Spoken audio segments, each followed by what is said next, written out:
নমস্কার, জয় হিন্দ, জয় ভারত। প্রিয় দর্শক, আন্দোলনরত ডাক্তারদের ৩৬ দিনের আন্দোলনের পরে আজকে মুখ্যমন্ত্রী সেই ধর্নাস্থলে উপস্থিত হয়েছিলেন এবং সেখানে তাদেরকে আশ্বস্ত করেছেন বৈঠকে বসার জন্য, তাদেরকে আমন্ত্রণ জানিয়েছেন। তিনি কি এলেন? এই আশা কি আশা? আশা দুটো হয়, আ দনশেখর আশা, আ তালশেখর আশা। কোন আশা? আসার জন্যই কি এনে এলেন, না তলবেশাকের আশা জন্য তিনি এলেন? কোন আশাটা এখানে ঠিক হবে? আশা মানে ভরসা করা যায় অবশ্যই সমাধান হবে এবং জট কেটে যাবে, সব কিছু সুন্দরভাবে নিরাময় হবে এবং ডাক্তারদের যে 5 দফা দাবি, সেই 5 দফা দাবি অবশ্যই পূরণ হবে, এই রকম কি আশা নিয়ে তিনি এসেছিলেন? সরকার কিন্তু খুব বুদ্ধিমত্তার সঙ্গে এই বিষয়টা হ্যান্ডেল করার চেষ্টা করছে। ডাক্তাররা কি জানালেন তাদের 5 দফা দাবি নিয়ে? মুখ্যমন্ত্রী কি বললেন আপনাদের সেটা একবার রিপিট করে শোনাচ্ছি। যদি আপনারা কাজে ফিরতে চান, আমি কথা দিচ্ছি আপনাদের দাবি দাওয়াগুলি সহানুভূতির সঙ্গে বিবেচনা করব। আমি একা সরকার চালাই না, যদি কেউ দোষী হন তবে নিশ্চয়ই ব্যবস্থা নেব। সিবিআইকে বলবো তাদের যেন ফাঁসির ব্যবস্থা হয়। মানেটা কি দাঁড়ালো? কাজে তো ডাক্তাররা অনেক দিন ধরে ফিরতে চাইছে, কিন্তু তাদের দাবি দাওয়াটা মানতে বা বুঝতে আপনার 36 দিন লেগে গেল। আপনি 36 দিন পরে ধর্নাস্থলে উপস্থিত হয়ে বলছেন যে আপনাদের দাবিগুলি বিবেচনা করব। তবে কি এতদিন আপনি দাবিগুলো বিবেচনা করেননি? ন্যায় বিচারের দাবিতে তো তারা অনেক দিন ধরেই আন্দোলন করছেন। আপনাদের দাবিগুলি অনুসারে যদি কেউ দোষী হন আমি ব্যবস্থা নেব, তবে এখনও পর্যন্ত কাউকে কি আপনার দোষী বলে মনে হয়নি? তথ্য প্রমাণ লোপাটে যাদের নাম জড়িয়ে গেছে তাদেরকে আপনার দোষী বলে এখনও মনে হয়নি? যারা আপনাদের দলীয় সাংসদ, বিধায়ক, যারা উল্টোপাল্টা মন্তব্য করছে এই আন্দোলন নিয়ে এবং ডাক্তারদেরকে খুনি হিসাবেও প্রতিভাত করার চেষ্টা চালিয়ে যাচ্ছেন, তাদেরকে আপনার দোষী বলে মনে হয়নি? এবং যেভাবে আপনি দাবি দাওয়াগুলি সম্পর্কে না বলে আপনি যেভাবে দিদি এসেছেন, মুখ্যমন্ত্রী হিসাবে আসেনি, দিদি হয়ে এসেছি, আপনারা কষ্ট পাচ্ছেন দেখে আমি রাতে ঘুমোতে পারছি না, তবে 36 দিন কেটে গেল এই ভাবনাটা আনতে আপনার মনে। এটাও কিন্তু কোথাও রাজ্যবাসী মনে করছে যে সত্যিকারে 36 দিন পরে মুখ্যমন্ত্রী ধর্নাস্থলে এসে যে বক্তব্য রাখলেন সেটা কতটা কাঙ্ক্ষিত ছিল, আমাদের কতটা এই সময় উপযোগী ছিল। কারণ যেভাবে তিনি 5 দফা দাবির বিষয়ে খুব কঠোরভাবে বলেননি। 5 দফা দাবিগুলি কি কি? স্বাস্থ্য সচিবের পদত্যাগ, স্বাস্থ্য ও শিক্ষা সচিবের পদত্যাগ, ডিসি নর্থ, ডিসি সেন্ট্রাল এবং কলকাতা পুলিশের সিপি পদত্যাগ চাই এবং মেডিকেল কলেজগুলিতে থ্রেট কালচার, সেই থ্রেট কালচারগুলি বন্ধ করার, পূর্ণভাবে বন্ধ হবে এমন সরকার থেকে আশ্বস্ত হওয়া দরকার। এই রকম মুখ্যমন্ত্রীর উপস্থিতিতে এই আলোচনাগুলি হবে এবং লাইভ স্ট্রিমিংয়ের ব্যবস্থা থাকবে। লাইভ স্ট্রিমিং কথার অর্থ কি? এটা খুবই ভাইটাল অন্যান্য প্রত্যেকটা পয়েন্টের থেকে। কি ছাত্রছাত্রীরা, যারা ডাক্তারি ছাত্রছাত্রীরা, জুনিয়র ডাক্তাররা, তারা যে আবেদন করছে, যে 5 দফা দাবি নিয়ে সরকারের কাছে আবেদন পেশ করেছে, সেই আবেদনের বিষয়ে সরকার কি ভাবনা চিন্তা করছে, কি ধরনের মত প্রকাশ করছে, তার পূর্ণাঙ্গ সরাসরি লাইভ জনগণ শুনতে পারবে। এটা কিন্তু একটা ন্যায্য দাবি। এই দাবিটা এখনও পর্যন্ত পূরণ হয়নি। আজকের প্রতিবেদন তৈরি করার সময় থেকে তখনও লক্ষ্য করছি যে কালীঘাটে তারা প্রবেশ করেছেন, আন্দোলনরত ডাক্তারদের 30 জন যে টিম প্রবেশ করেছেন, কিন্তু তারা এখনও অটল রয়েছেন যে আমাদেরকে লাইভ স্ট্রিমিং বা সরাসরি সম্প্রচার করতে দিতে হবে, না হলেও মোবাইলে অন্তত ভিডিও রেকর্ডিং করার সুযোগ দিতে হবে। এটা নিয়েই কিন্তু এখনও জট কাটছে না। এখনও সরকার দাবি করেই যাচ্ছে কোনোভাবে লাইভ স্ট্রিমিং বা মোবাইলে রেকর্ড করতে দেওয়া হবে না। এভাবেই কিন্তু এখনও অচলতা চলছে। বৈঠক আদৌ হবে কি না এটা নিয়েও কিন্তু একটা মনে সংশয় জাগছে। এবারে ভাবুন, যেভাবে 14 তারিখ রাত 12:30টার সময় আরজিকর হাসপাতালকে তছনছ করে দেওয়া হলো কিছু লুম্পেন দ্বারা, তখন পুলিশ নীরবে দাঁড়িয়েছিল। তিনি এখনও কি খুঁজে পাননি যে এই ঘটনায় পুলিশ কেন নীরব দাঁড়িয়েছিল? নীরবভাবে দাঁড়িয়েছিল কেন? তখন পুলিশ তাদের আটকাতে পারলো না কেন? আজকে যদি আটকাতো, তবে আরজিকরের যে সমস্ত জায়গাগুলিকে ভেঙে ফেলা হয়েছে সেখান থেকেও অনেক প্রমাণগুলো লোপাট হয়ে গেছে বা নষ্ট হয়ে থাকতে পারে, সেগুলো তো ফিরে পাওয়া যেত। কিন্তু তার জায়গা থাকছে কি? সেই তদন্ত প্রক্রিয়া কত দূর এগিয়েছে সেই রকম কোনো নিশ্চয়তা কিন্তু মুখ্যমন্ত্রী দেননি। মুখ্যমন্ত্রী শুধু আবেদন করেছেন, নিজের কথাগুলি বলেছেন যে তাদের আন্দোলনে তিনি সহমর্মিতা রয়েছে, তাদের প্রতি কোনো ব্যবস্থা নেবেন না, তারা কাজে ফিরুন, তাদের দাবি দাবা নিয়ে আলোচনা করবেন। কিন্তু নিশ্চয়তা কোথায়? প্রথম দিন থেকে আজকে 36 দিন পর্যন্ত যে আন্দোলনগুলো চলে এসছে তার বিনিময়ে সরকারের সুনির্দিষ্ট কী চিন্তাভাবনা রয়েছে তা কিন্তু মুখ্যমন্ত্রী প্রকাশ করেননি।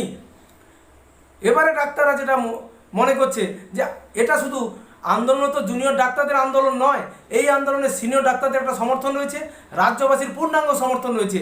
সেই পূর্ণাঙ্গ সমর্থনে সরকার কি অবস্থান নিচ্ছে, সরকার কি ভাবনা চিন্তা করছে তার একটা সরাসরি সম্প্রচার তারা চাইছিলেন। এটা কিন্তু অনেকটা ভালো এবং খুব সময় উপযোগী সিদ্ধান্ত। সরকার প্রকৃতপক্ষে এই সমস্যার সমাধানের ক্ষেত্রে সঠিক কোনো পদক্ষেপ নিচ্ছেন না সরকার ঘুরিয়ে বা কৌশলে এই আন্দোলনকে ভেঙে দেওয়ার চেষ্টা করছেন, কোনটা সঠিক সেটা জনগণের সামনে যাওয়াটা বাঞ্ছনীয়। কারণ আন্দোলনরত চিকিৎসা স্থলে আন্দোলনরত চিকিৎসকরা যেখানে আন্দোলন করছেন স্বাস্থ্য ভবনের সামনে, সেখানে যেভাবে আমজনতা তাদের যতটুকু সাহায্য করার প্রয়োজন তারা সাহায্যের হাত বাড়িয়ে দিয়েছেন, সেখান থেকে আন্দোলনটা কিন্তু রাজ্যবাসীর নৈতিক আন্দোলনে পরিণত হয়েছে। এটা ডাক্তারদের আন্দোলনের মধ্যে সীমাবদ্ধ নয় এবং ন্যায় বিচারের দাবিতে।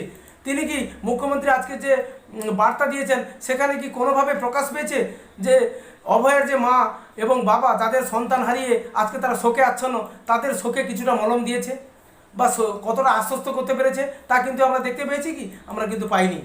তাই আমাদের অবশ্যই চোখ থাকবে আগামী কনফারেন্স যে বৈঠকটা হচ্ছে সেই বৈঠকের দিকে লক্ষ্য থাকবে যে জুনিয়র ডাক্তারদের সঙ্গে আলোচনায় লাইভ স্ট্রিমিংয়ের যে দাবি সেটা কিভাবে মানা হয়েছে এবং তথ্য প্রমাণ লোপাটের ক্ষেত্রে যাদের নামে অভিযোগ এসছে তাদেরকে সরকার কতটা তাদের পদ থেকে এখন দূরে সরিয়ে রাখছে, তার সম্পর্কে কতটা সদর্থক ভূমিকা নিচ্ছেন সেটা কিন্তু এই বৈঠকে উঠে আসবে।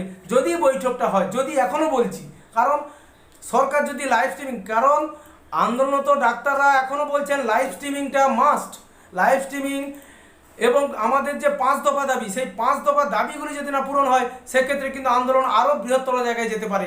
সরকার কিন্তু এখনও লাইভ স্ট্রিমিংয়ের পক্ষপাতী নয়, এই জন্য আন্দোলন কিন্তু এখনও থমকে আছে।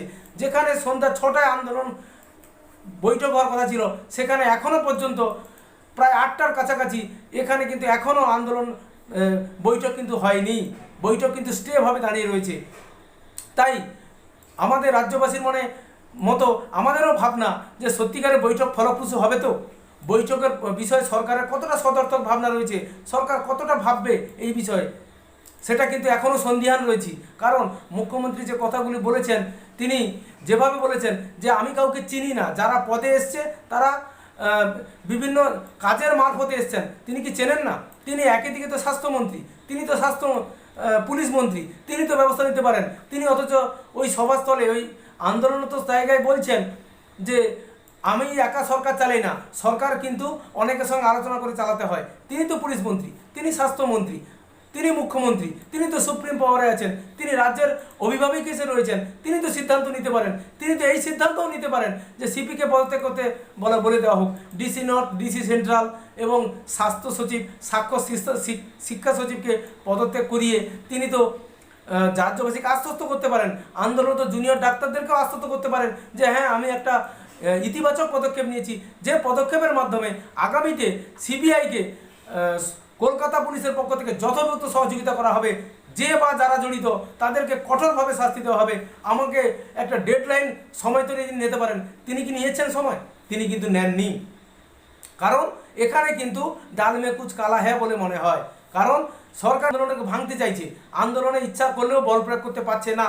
কারণ সেক্ষেত্রে সিনিয়র ডাক্তাররা কিন্তু এক প্রকার হুমকি দিয়ে বসে আছেন বা হুঁশিয়ারিও প্রচ্ছন্ন হুঁশিয়ারি দিয়েছেন যে যদি কোনো জুনিয়র ডাক্তারের বিরুদ্ধে কঠোর পদক্ষেপ নেওয়া হয় সেক্ষেত্রে তাদের পাশে সিনিয়র ডাক্তার অবশ্যই দাঁড়াবে এবং আন্দোলনটা দীর্ঘ থেকে আরও দীর্ঘতর হবে, এই রকম কিন্তু একটা হুঁশিয়ারি কিন্তু দিয়েছেন। সেক্ষেত্রে সরকার কিন্তু কোনোরূপ বদলি বা ট্রান্সফার বা তাদের সম্পর্কে যে কঠোর পদক্ষেপ সেটা নিতে পারেননি। তবে সরকার কি কৌশলে সেই আন্দোলনটাকে ভেঙে দেওয়ার জন্য চেষ্টা চালিয়ে যাচ্ছেন, এটা কিন্তু আমাদের কোথাও না কোথাও মনে হচ্ছে। কারণ মুখ্যমন্ত্রী আজকে যে সদর্থক বার্তা পাওয়ার কথা ছিল রাজ্যবাসী সেখান থেকে হতাশ। কেন লাইভ স্ট্রিমিং অসুবিধা? লাইভ স্ট্রিমিংয়ে মুখ্যমন্ত্রীর সঙ্গে জুনিয়র ডাক্তারদের যে কথোপকথন, 5 দফা দাবি নিয়ে আলোচনা, মুখ্যমন্ত্রী কতটা ভেবেছেন, কিভাবে আশ্বস্ত করছেন, কি কি ব্যবস্থা নেবেন, তার একটা চূড়ান্ত রূপরেখা কিন্তু এই বৈঠক থেকে প্রকাশ হওয়ার কথা ছিল। সেই প্রকাশটা জুনিয়র ডাক্তার একা শুনবেন না, যে 30 জনের প্রতিনিধিগণ তারা শুনবেন না, শুনবেন কারা? সাধারণ মানুষ, তারাও জাস্টিফাইড হবে।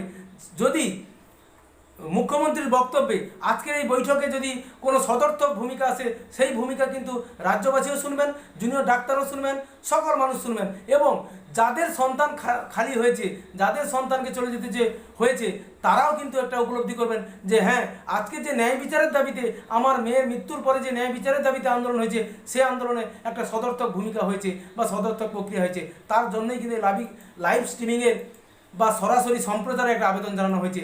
সেটা এখনও কিন্তু সরকারের পক্ষ থেকে মেনে নেওয়া হয়নি। আগামীতে এই বৈঠক থেকে কী সূত্র বেরোলো, কোন ধরনের সমাধান সূত্র বেরোলো, আদৌ আন্দোলন উঠে গেল কিনা বা আন্দোলন আরও জোরদার হবে কিনা, তার কিন্তু একটা আভাস আমরা অবশ্যই পাবো। তার জন্য পরবর্তী প্রতিবেদনে আমরা উপস্থিত হব আপনাদের সামনে। ততক্ষণ পর্যন্ত আপনাদের কাছ থেকে বিদায় চাইছি। নমস্কার।